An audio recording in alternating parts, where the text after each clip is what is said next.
What my brother's up here, but he's... Oh, okay. Just one more thing. I'll wait for him. That's Chris. Yeah, you got it. Good job. Well, it's easy to remember with my own children's names.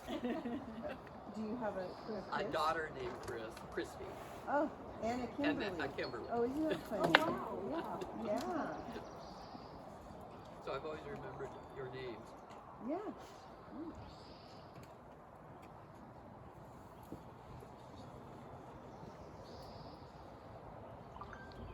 Thanks for doing this for us. Yeah. Of course. Phones on silence, everybody. Oh. Yes, phones on silence. Yes. That's a good thing.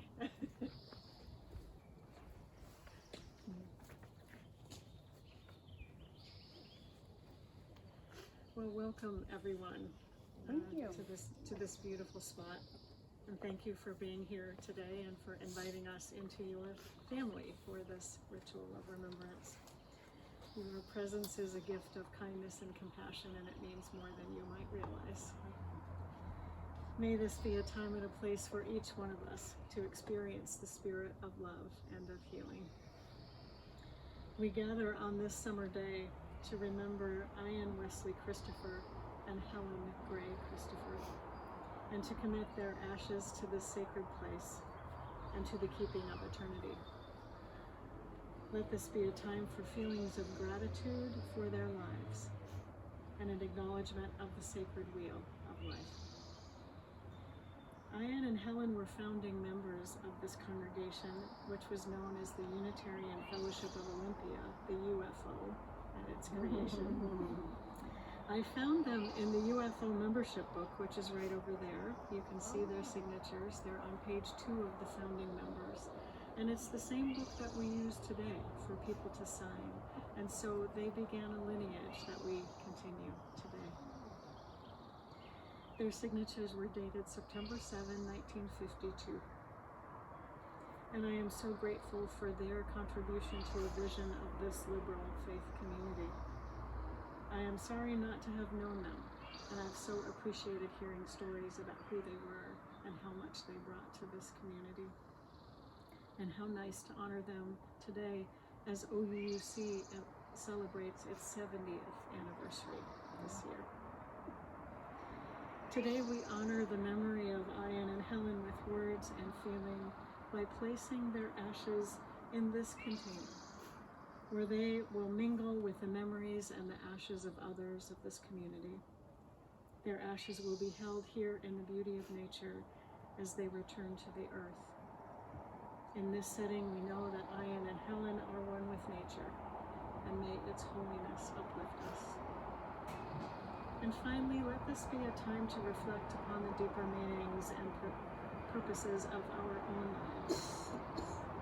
All of the great religions invite us to look beyond the mere surface and become aware of deeper, constant truths in the ever-flowing stream of life that transcends the seeming finality of death. May we find meaning and peace in this wisdom today.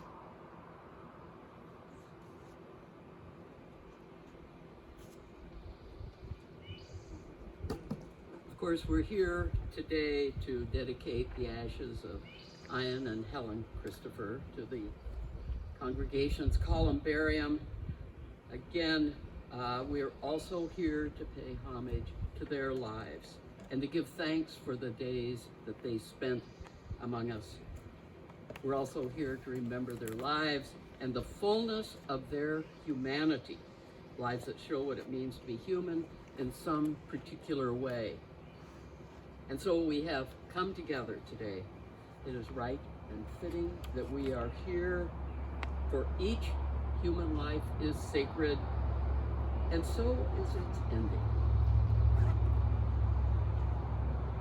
Ian, would you like to come forward and remember your father?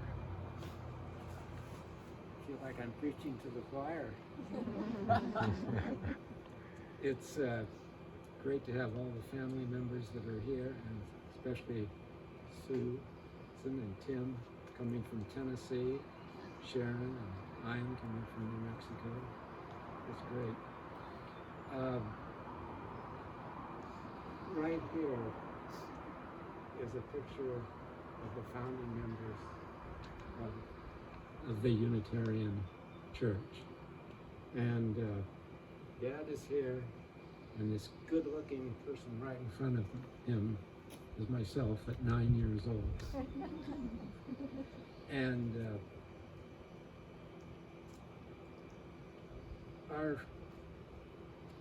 what I remember most is, unlike many families which took trips in the summer and piled into the station wagon and drove to the Grand Canyon and that sort of thing, we never did that.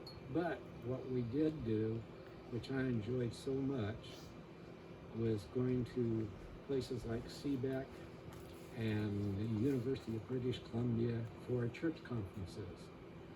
And it was a lot of fun. At the University of British Columbia, Dad rented a bicycle for me, and if those of you who knew Dad, he didn't spend a lot of money unnecessarily, but he gladly rented a bicycle for me, and I rode all around the campus and swum in the pool for 3 days. A lot of fun. And at Seabeck, we went there for at least 2 years, and I was not yet a teenager, so I couldn't belong to LRY, Liberal Religious Youth, which Gretchen was in and Sonia was in, and Sonia some of the time was in Norway, but I always remember being with Gretchen there because I could hang around with the older people. And in LRY, they would sing songs like 99 bottles of beer on the wall, and what shall we do with the drunken sailor? And I had learned at the Episcopalian Sunday school, Jesus loves me, for the Bible, you know, and so you guys had a lot better songs. And I remember also, and these guys were friends of Gretchen's, they drove down from Canada in their MGTC, and I got to ride in that, and I thought being 12 years old or so, that was so cool. And this little car with 19-inch wire wheels that were about as wide as a baby buggy, and I thought that was just cat's man. But in thinking back at that photograph, I always thought of a lot of smiling people, but there are also a lot of serious faces in there, but I guess the Unitarians kind of tend to be serious people. What else? About Dad, since I'm secondary to that.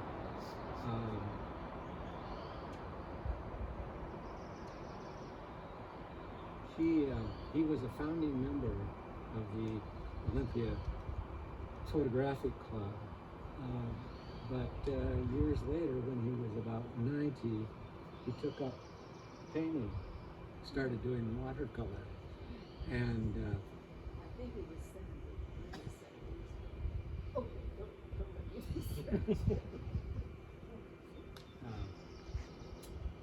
Okay, anyway,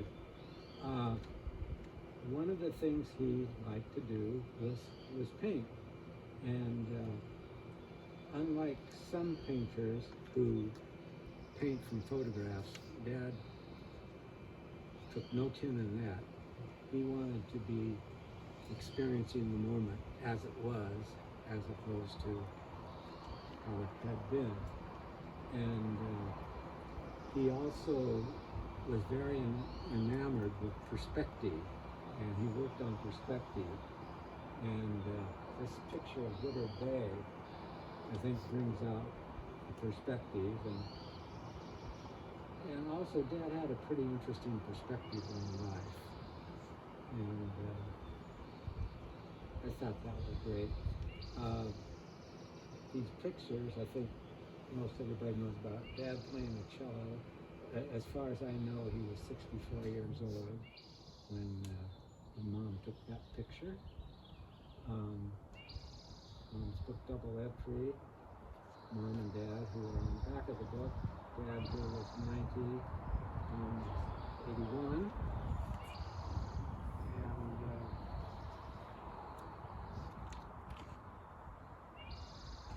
And I think that's all I've got to say, except that this was a very happy time for me, and I got a call from a woman at Panorama last week, and she said, would you like your name added to the list of Unitarians at, or maybe she said Unitarian Universalist at Panorama? And I said, well, yes. I says, I know I'm a Unitarian. My dog tags say I'm a Unitarian, but I'm not sure about the Universalist part. And I think Dad would be okay with that. Gretchen, would you like? I enjoyed that so much, Bill.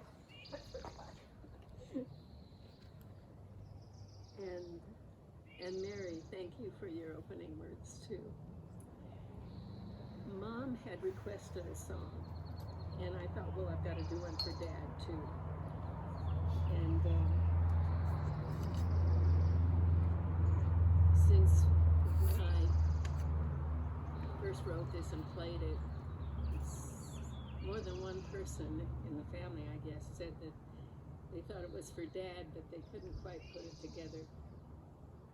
So, it's for Dad. I am an angel, created by the kindness of the one whose love you lived with for so long. We shared a passion, uniting words and music in a song. He wrote the lyrics, then gave the words to me. I wrote the music so all her could see. There was beauty in his soul, so much feeling in his heart.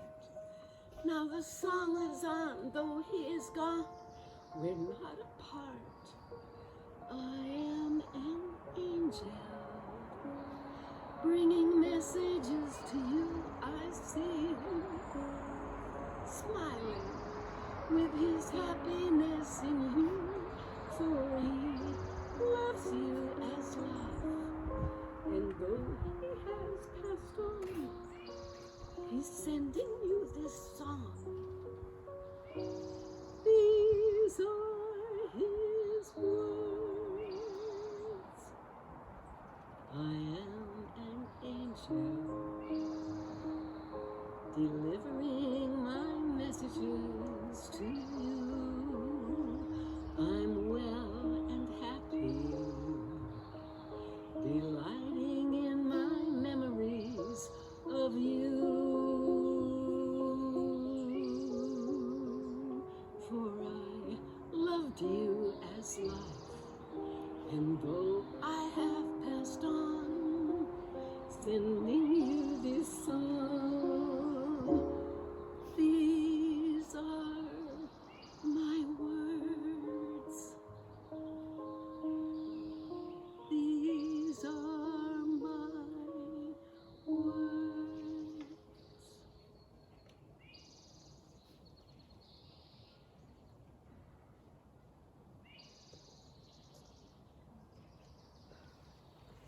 Thank you, Gretchen.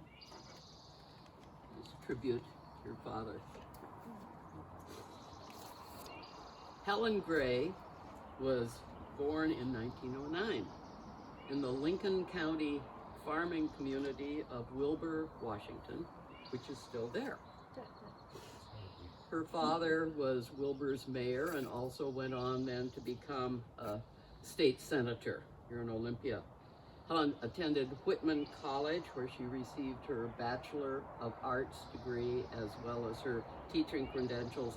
Then in 1934, she married Helen Christopher and began her life here in Olympia, where she became widely known and widely loved as an effective cultural force in this community, helping to shape a number of programs and organizations that benefited those of us living here in the South Sound region. Helen really made things happen. Well, I met Helen in 1970, the year I moved to Olympia, and I met her at the State Capitol Museum. Now in Seattle, I had been a docent at the Burke Museum, and I wanted to be part of a similar program here, so I learned about and became quickly active with the Associates of the State Capitol Museum, or as we called it, ASCM.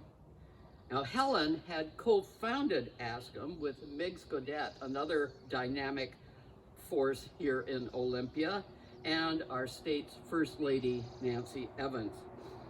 And as a young mother, I so admired Helen's personal charm and her skill at bringing people together to create and then nurture effective community organizations.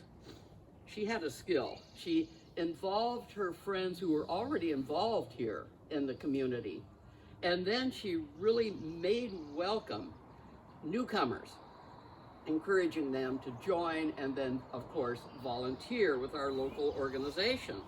And I was one of those newcomers and developed many friendships with the women in ASCM, including those who arrived with our new college in town, the Evergreen State College.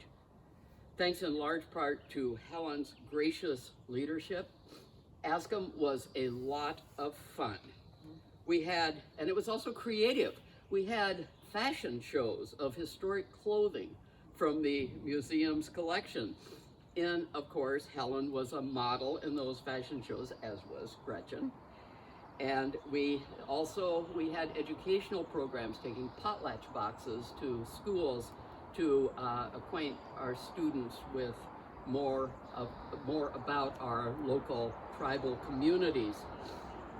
Well, I have to admit, I was really in awe of Helen's elegance, her always welcoming presence, and her good sense of humor. No one could say no to her if she asked you to support a community program. And Judy Bricker, a dear friend of mine and also an admirer of Helen's, once told me, "When I grow up, I want to be just like Helen Christopher." And I think there were a number of us who felt exactly the same way. Of course, ASCM was only one of the many organizations Helen founded or co-founded. Today, this community continues to enjoy and benefit from her legacies. Not only this Olympia Unitarian Universalist congregation, but the Olympia Little Theater, junior programs, and numerous theatrical productions, including children's theater, musicals, and drama. Did I happen to mention that Helen also played the piano and sang? Well, of course, she did. And not only on the performing stage, but in her home, where, as we've heard from Ian and other family members, they hosted many musical soirees, which involved members of the community and the family. When efforts began to create the Washington Center for the Performing Arts, Helen, of course, was an enthusiastic and effective supporter and fundraiser. Eldon Marshall, who was then Olympia's city manager, recognized Helen's role as chair of the auditorium committee and called her the mother of the auditorium, which was a title well earned. And of course, she was a natural selection to head that committee. After all, she had been the only woman appointed to the mayor's committee of the 60s. Well, Helen had much to celebrate at her 99th birthday in July of 2008. She could celebrate her 63-year marriage to Ian, and she could celebrate a life rich with family, close friends, and the satisfaction of seeing numerous thriving community and cultural organizations that she had created. At age 88, she wrote her autobiography, Double Entry. Right here, available in our local libraries, recounting a life that enriched and provided opportunities for so many in this community, including my own. I am so grateful that I knew Helen for nearly 40 years. I was honored to spend time with her as she neared the end of her life. As part of my seminary education to become a Unitarian Universalist minister, I spent a quarter in clinical pastoral education, which introduces seminary students to chaplaincy in hospital settings. Well, I did my CPE at Providence St. Peter Hospitals, their hospice program, so I was a hospice chaplain. And I had the privilege of having Helen as my client. With a laugh, she told me when I called on her, she told me that she was proud of the fact that she had, quote, flunked out of hospice several times, but they always kept readmitting her. And I relished that time I spent with Helen.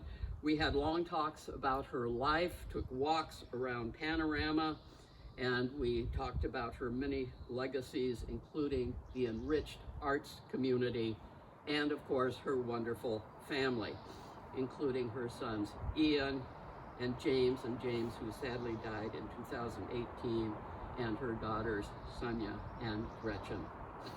Helen died on September 19th, 2008, in her 99th year.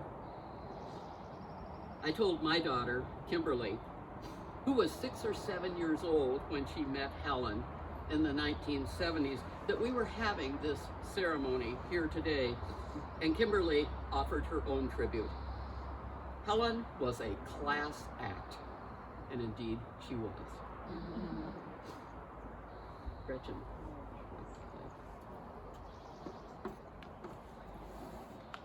And she actually was, I like to count it as her 100th. She was into She the was beginning into of her 100th 100th year. year. She had passed 99. She had completed blue bag. This song, I Am an Angel, no, not I Am an Angel, what time is it? Well, Mom called one day and she said, I've been told I have only days, weeks, or months to live. And it was very strange that she even called me, because usually I called her. And I was, of course, stunned, because she always looked 10 to 20 years younger than her age. And I said, well, how do you feel?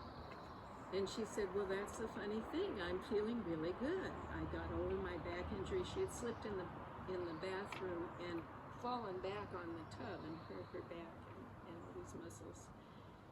So she said, I'm feeling really good. And I said, well, you just keep on feeling good. Don't die just because they tell you you're going to. And I had just committed, I'd had my sweet 16th birthday that Kimmery and her family hosted. And Mom had said to me before the party, she said, are you going to sing some of your songs?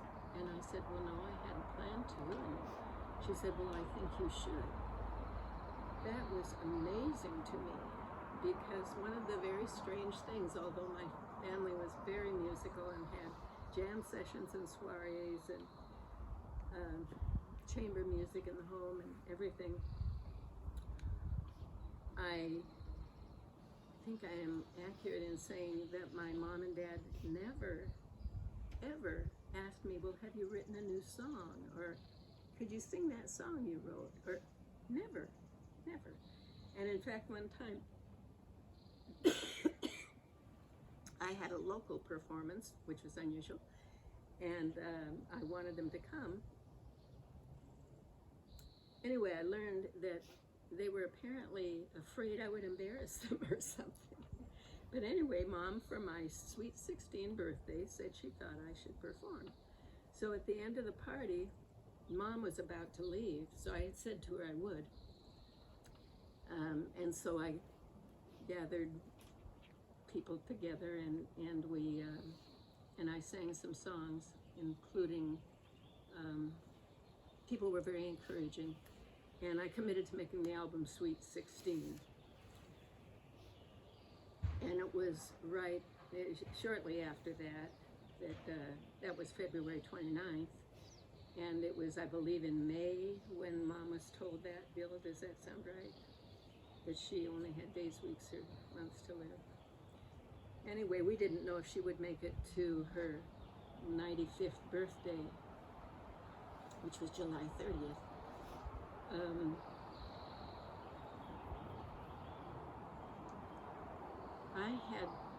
I had committed to making this album, and so I had to choose between spending more time in the studio to get it done while Mom was alive, which was very important because it's what I inherited from her that is coming through that album. I mean, a lot of Mom and Dad, what I learned from them and the exposure to all kinds of music.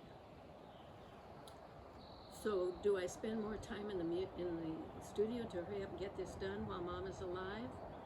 Or do I spend more time with Mom? And I chose to do both. And what I gave up was sleep. So, and I had thought I could do the album in a month. I'd been recording all my life.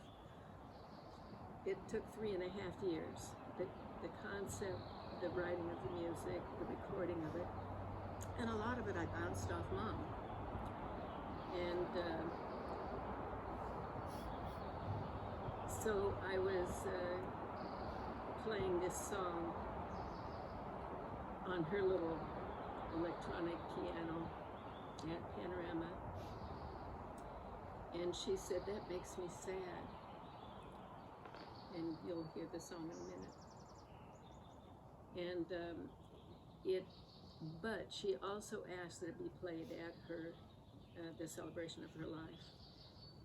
And it was raining, and I was duplicating a program for her. And thank you, folks, for this program. It's lovely. And the equipment got rained on that I was going to accompany myself with, and so I didn't do that song. It's 7 verses in 7 different keys, so it's a real challenge. And the first time that I ever got through it was somebody at the Unitarian Church in Tumwater, remember? And I don't know who asked me to, but somebody from Unitarian asked me if I would do a program called An Artist and Her Music. So I did, among other songs, I did What Time Is It? And hallelujah, I got through it for the very first time. Oh, you can't hear? No, let's hear it. Okay. Okay. So I was practicing it recently, and I wasn't getting through it, and so Carol suggested that I just use the CD. So here it is. You know what to do. Before I went to the Soviet Union, I sang this in the Soviet Union as well, but Mom had requested. What time is it? Could it be louder?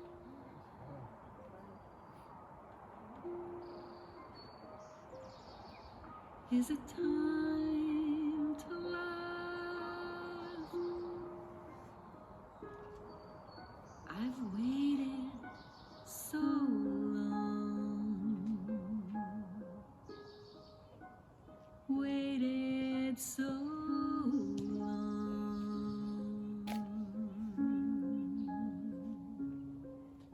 What time is it?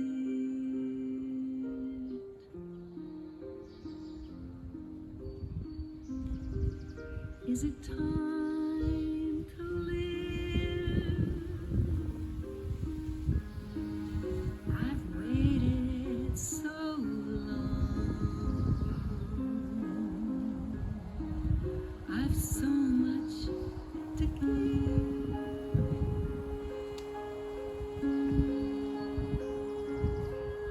What time is it?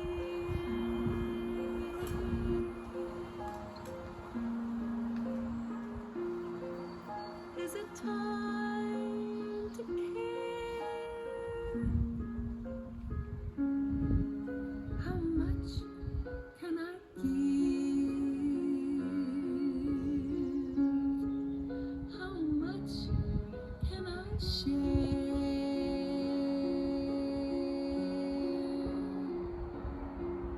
What time is it?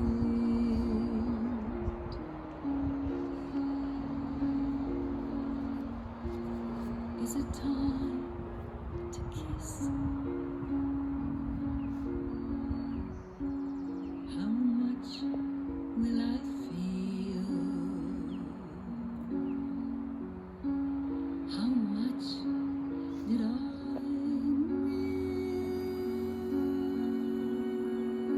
miss? There's only now.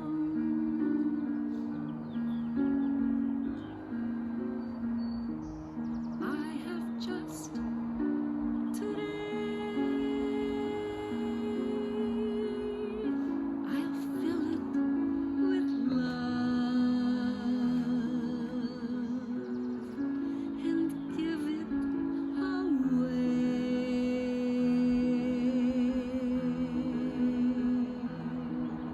What time is it?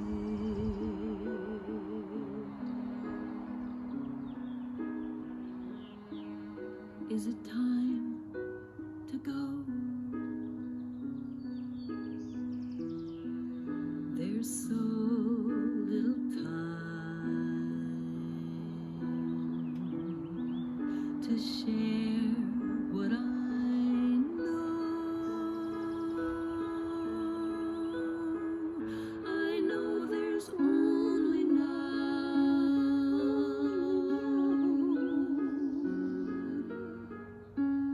We have just today. Let's fill it with love and give it away.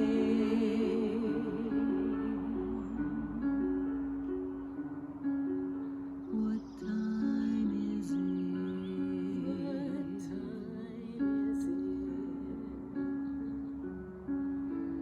Time to travel on.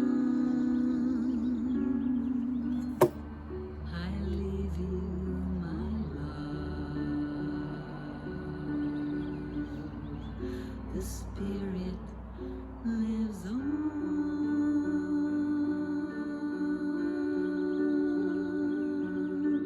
and on and on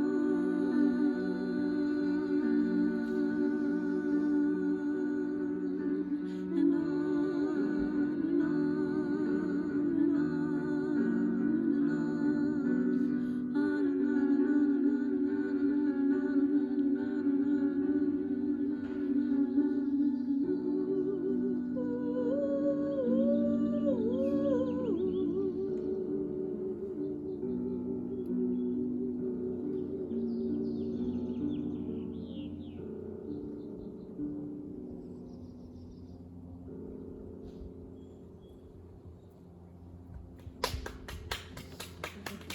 Thank you, Jackie. Nice tribute. Yeah, nice tribute to your mother. I would invite family members, if you have a few words you would like to say about your parents, grandparents, I invite you up to speak.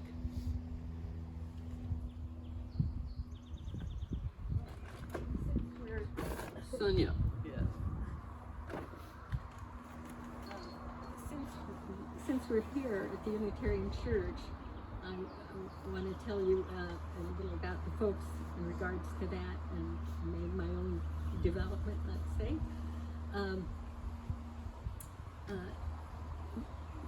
Dad's mother was a staunch Methodist. Really, they were staunch. And at some point along in his life, I believe it was his early 20s, Dad fell away from any religious practices. So it was not, by the way, the one thing he did say was that the golden rule, do unto others as you would have them do unto you, that was important. But when I'd ask him, Dad, what makes the sky blue? He'd tell me. He knew. Did Rumpelstiltskin, was there long hair in that? Anyway, whatever, he would explain that it was just a myth, not a myth, a story, and sort of, anyway, there was, other than the do unto others, there wasn't any religious training from him. And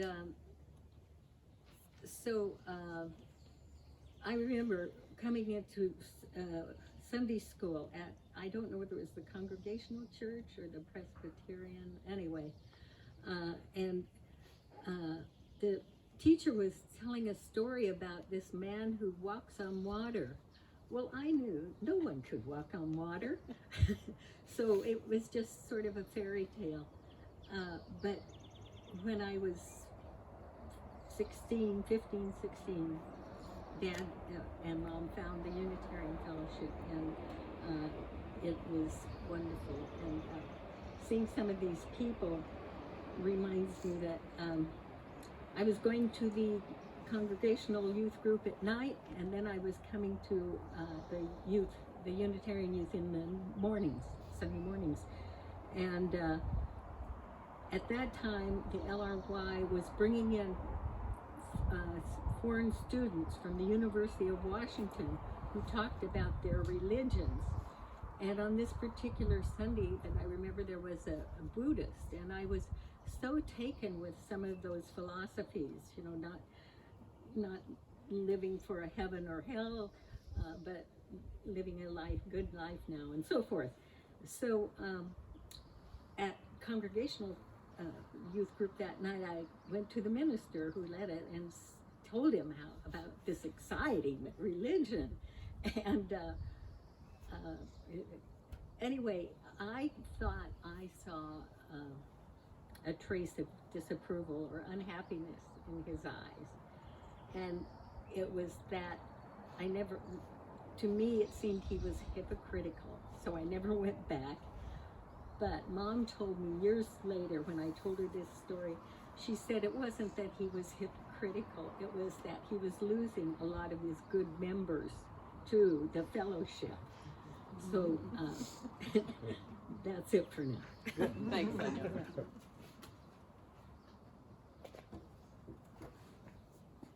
I have a quickie if you'll Sure. help me out, Carol. Will you reread on Mom's part the last little part about the Washington Center and fundraising? Just those 2 lines where you mentioned the fundraising she had at the Washington Center. Right. And that was, Right towards the end. right. Eldon Marshall, that part. She was an enthusiastic and effective supporter of the Washington Center, and that's when Eldon Marshall recognized her role as chair of the auditorium committee. And she was an effective supporter and fundraiser for the Washington Center. Thank you. Yeah. A few weeks ago at Panorama, there's a couple named George and what's her first name? Loretta Hook. And anyway, the woman came up to me and she said, are you the son of Helen? And I said, yes, I am. And she went on the usual, what a wonderful person she was. And she says, my husband George, we always made donations here and there, but he never gave more than $50 for anything to anybody. And he met with Helen for the Washington Center, and he wrote a check for $500.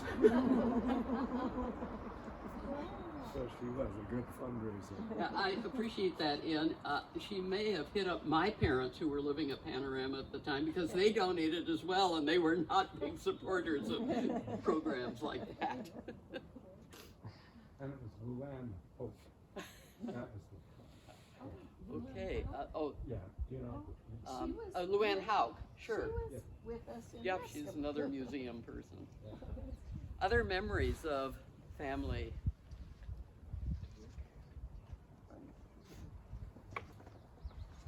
I mean, we have memories, but shoot. You got anything else, sir? I got nothing. All right.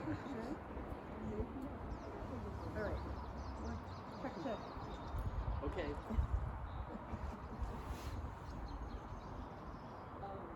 There. So, Sonia, did you get the poem from Kelly? Well, many of you, all of you, family members, of course, have memories that preceded my knowing Helen and certainly lived on after her. We're now going to commit their ashes to this columbarium by committing their ashes and affirming their memory. We give to our breath what was and is passed into eternity, but will not be forgotten. So I invite family members to come up, and in the small blue vase is our Ian's ashes, and in the bowl are Helen's. So please feel free to pour some from the vase of Ian's ashes and to place some of Helen's into the columbarium as well. So Bill, Gretchen, I'll and show you how Sonia, it's done. okay, you can be the model and come right up and get those, and then other family members as I've had well. this sitting inside for all those years, and that's why I asked about doing this when I learned that the Unitarian Church had this, and because I thought, when I go, who's going to know what this is? So I'll just put a little bit in. We sprinkled most of Dad's ashes at the farm on the beach, and Mom's we sprinkled many places in Wilbur, and somehow she just has more and more.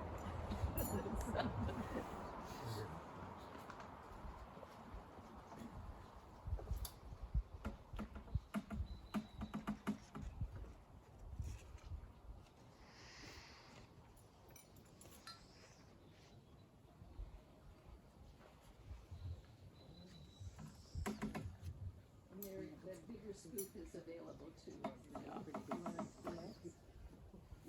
That was the next generation. Others as well.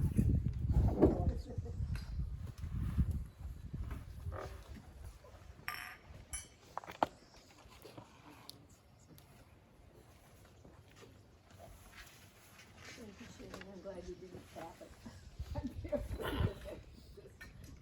There you go.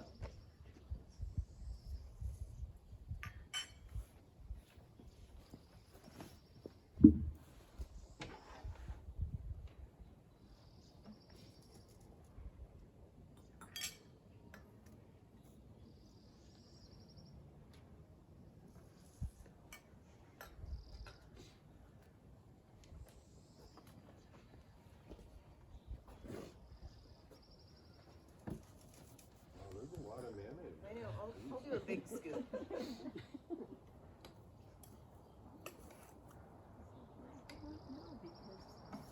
Hang on.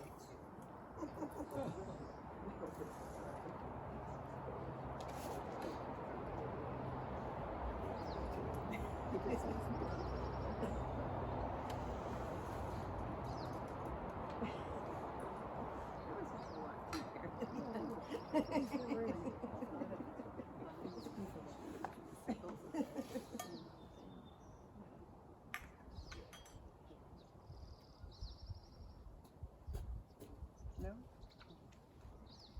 Or should we have? Ian and Helen lived and loved and shared this life with us. We mingle their ashes with nature. Their memories are mingled with life itself forever. That reminds me, Karen Fraser Yeah. sent a little great memory to you. Oh, Karen sent something? Okay. She was dedicated, she was invited by her brother to go to the You want to, Gretchen, you want to come out and just share? Karen remembered Ian particularly as a sailor.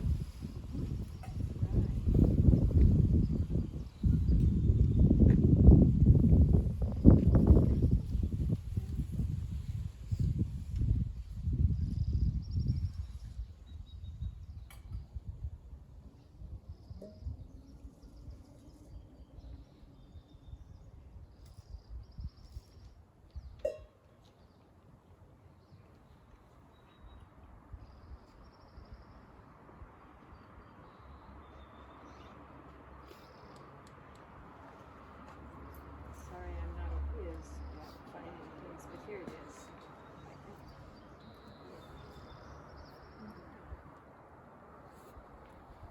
Okay, here it is.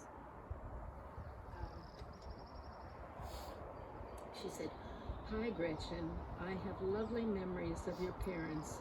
My favorite was watching them fully enjoy a beautiful summer evening in your dad's sailboat, cruising contentedly around Butt Inlet, not going any place in particular, just enjoying the ambiance and each other." And she said, "I was out there a lot on my sailboat." And she told me she had lots of memories of Ian and Ian and Jim sailing. Anyway, I appreciated her sending that. And I mentioned Ellie, who is a lifelong friend. The O'Sheas, Dan and Marjorie, lived in Olympia and then moved to Tacoma. But our parents, the O'Sheas and the Christophers, were friends. And so about my friend Ellie, who was my age, I would say we've been friends since before we were born, I would say to people I was introducing them to. And I think that our parents were very kind of judgmental about whom we were introduced to or knew or who our friends were. And so Ellie and I were automatically okay for each other because our parents were friends and they would get together and make music. Both of the men and mom played piano and they would sing, and some wonderful memories. And now I can't find her poem. She wrote 2 poems for mom, and they captured a lot. Thank you. What wonderful stories of Ian and Helen. Let's just pause for a moment of silence to hold them and those stories in our hearts.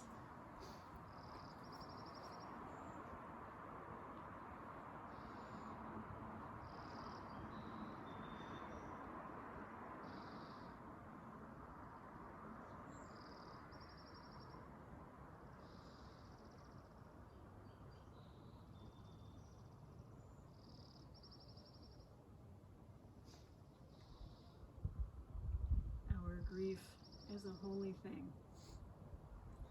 It is the proof that another life touched ours in a profound way. It is the mark of love, the mark of connection, and the mark of lives well lived. As I heard from Carol and other stories about Ian and Helen, I was reminded of a poem by Merritt Malloy called Epitaph, and I want to share that poem today. When I die, give what's left of me away to children and to old men that wait to die.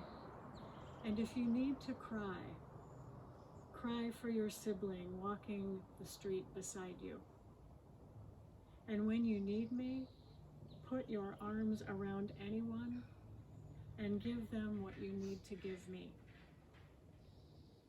I want to leave you something better than words or sounds. Look for me in the people I've known or loved.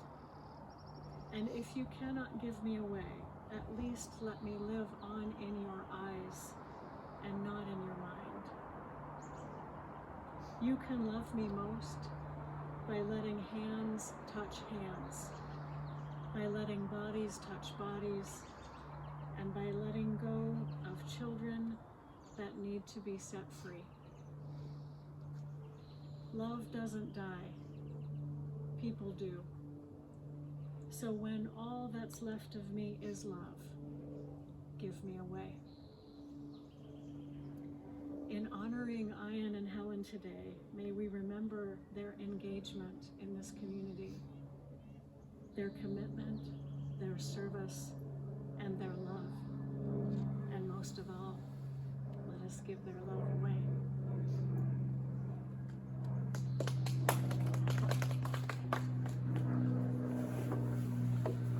Bring our final blessing, closing blessing on Ian and Helen's well-lived lives. Blessings for their faithful service to this community. Blessings for their curiosity and their zest for life. Blessings for their love of family.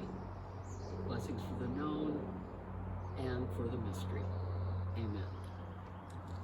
Now we're going to close by singing together with Sonia and Gretchen the song Always, which is on the back of the order of service. So, lyrics, we can all sing together.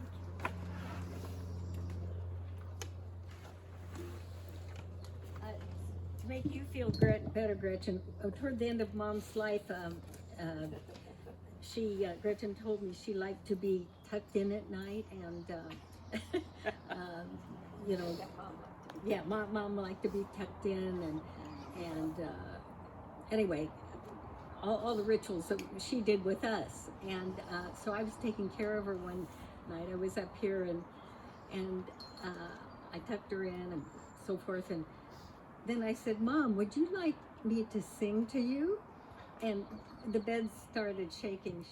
She laughs at her own jokes. Anyway, she finally gasped out, "Why on earth would I want that?" So with that, I'm sorry, but you're going to get a little ukulele inflicted on you. Okay, always. Yeah. And Mom wanted this sung, and it's not only our message to her that I feel, but I know it's her message to us, because this is what she wanted. And it's my message to all my family.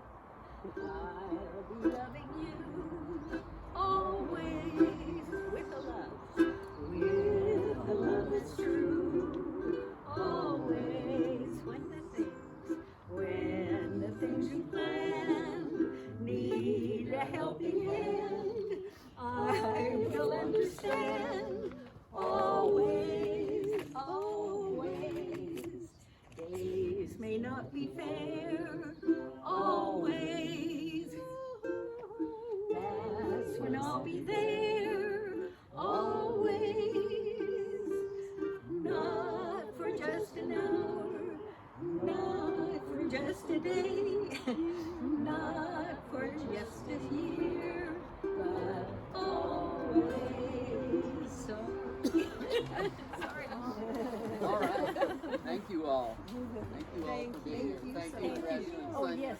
Thank you so much for having this service. It's just wonderful. To have you all here. Yeah. Very nice.